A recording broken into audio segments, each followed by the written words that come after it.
नमस्कार जय जगन्नाथ मु आलोक आपण मानकु स्वागत करछि मो चैनल को। एबे तो श्रावण मास चली बिना पियाज रसुण रे निश्चय खाउथिबे हाँ ना। तापरे झुपु झुपु वर्षा पाग को किछि चटपटा खाइबा को इच्छा होछि। सेतिबाई मु आज आपण मानक पई नेकी आसीछि सुपर सुपर टेस्टी मखाना चाट रेसिपी। एटा बनैबा बहुत ही सहज बहुत ही टेस्टी छोटरू बड़ जाए समस्त को बहुत ही पसंद आसिबो। रेसिपी देखिबा पूर्वरु आपण माने जदि मो चैनल को सब्सक्राइब करना प्लीज प्रथमे सब्सक्राइब करनियंतु जा फल कि मो वीडियो नुआ नुआ नोटिफिकेशन आपण पाखु जल्दी पळेबो।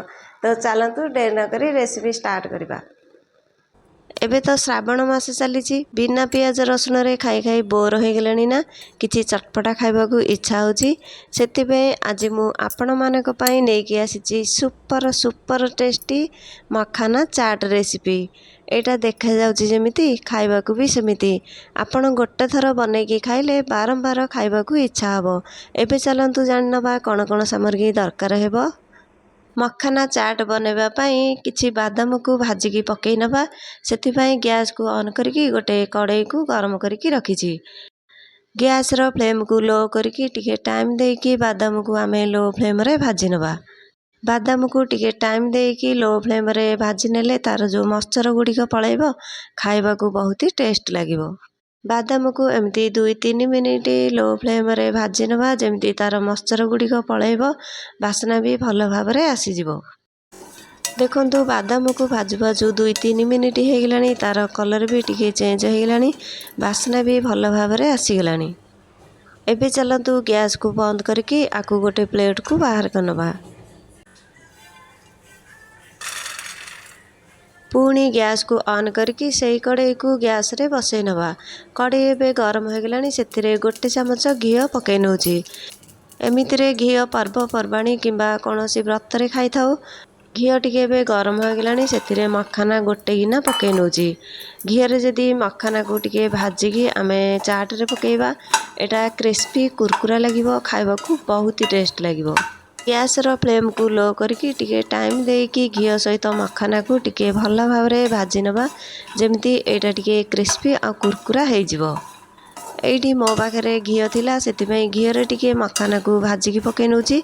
आपणक पाखरे जदी घी नथिबो एमती खाली रे भाजिकी पकई परिबे। देखंतु मखाना को भाजिबार 2-3 मिनिट हो गलानी आर कलर भी टिके चेंज हो गलानी एटा भल भाव रे भाजी हो गलानी। हाथ रे गोटे बाहर करके देखुची देखंतु एटा केते कुरकुरा हेची। देखंतु एटा भल भाव रे कुरकुरा हो गलानी। एबे चलंतु गैस को बंद करके आकु बाहर करनबा। तापरे आमे एबे चाट पई चटनी बनै की रेडी कर दबा। चटनी बनैबा पई एठी मु गोटे ब्लेंडर जार नैची। एटा बिना पियाज रसुण रे ए जार टी मु रखिची सेते पई टिके बड़ जार टे नै की चटनी बनै नबा। चटनी बनैबा पई प्रथमे किछि धनिया पत्र को काटिकी छोट छोट करके रखितली ताकू पकई नउची। तापरे बादाम को भाजी की रखितले सेथिरु किछि चोपा छडे की रखितली ताकू पकई नउची। तापरे गोटे टुकड़ा अदा को काटिकी छोट छोट करके रखिची ताकू पकई नउची। तापरे 2टी कंचा लंका को काटिकी छोट छोट करके रखितली ताकू पकई नउची। तापरे गोटे बड़ चामच रे 2-3 चामच दही पकई नउची। तापरे आमे जदी एमती दही पकई की चटनी बनैबा ना मजा आसी जिवो।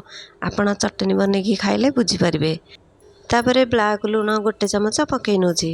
तापरे एइथिरे गोटे 2 चमच पानी दबा बेसी पानी दबानी पानी जिया हे जिवो।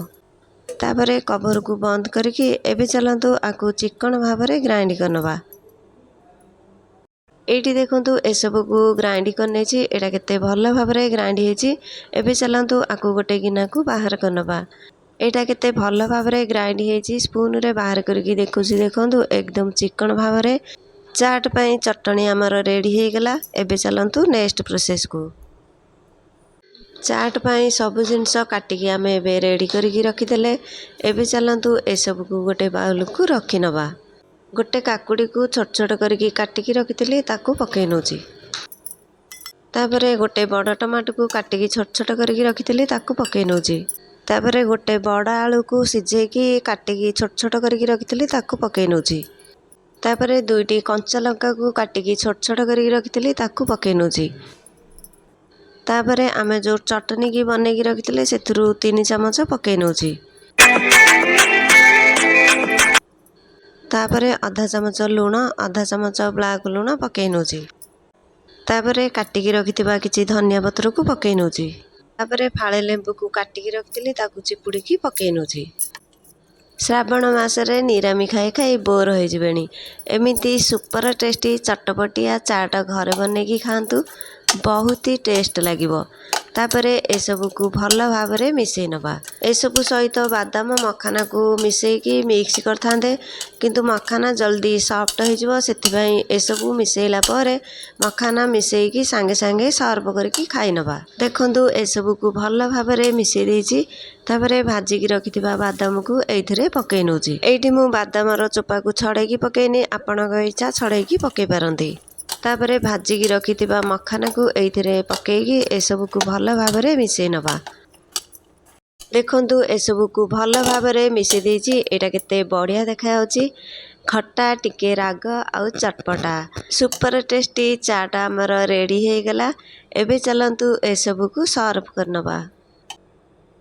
सर्व करबा पई एडी मु 3टी गिना नेइछि। कौनसी पर्वपर्वाणी किंबा खाली रे आकु आपण थरे बनेकी खाइले बारंबार बनेकी खाइबा को इच्छा हबो। काहेकि ना क्रिस्पी क्रिस्पी बादाम पड़िछि आउ मखाना पड़िछि टिके खट्टा खट्टा आउ टिके राग। आपण एमिति सुपर टेस्टी चाट बनेकी खाआंतु विश्वास करिवेनी बहुत ही टेस्ट लागिबो। आपण आकु थरे बनेकी खाइले बारंबार बनेकी खाइबा को इच्छा हबो। देखंतु सर्व करदेला परे एटा केते बढ़िया देखा जाउछि। छोट ठू बड़ जाए समस्त को बहुत ही पसंद आसीबो।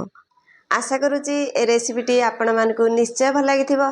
जदि भल लागिछि लाइक करंतु आपणक फ्रेंड और रिलेटिव सहित शेयर करंतु। तो मु एबे रहूची। नमस्कार। जय जगन्नाथ। पुणी देखाबो नेक्स्ट रेसिपी रे।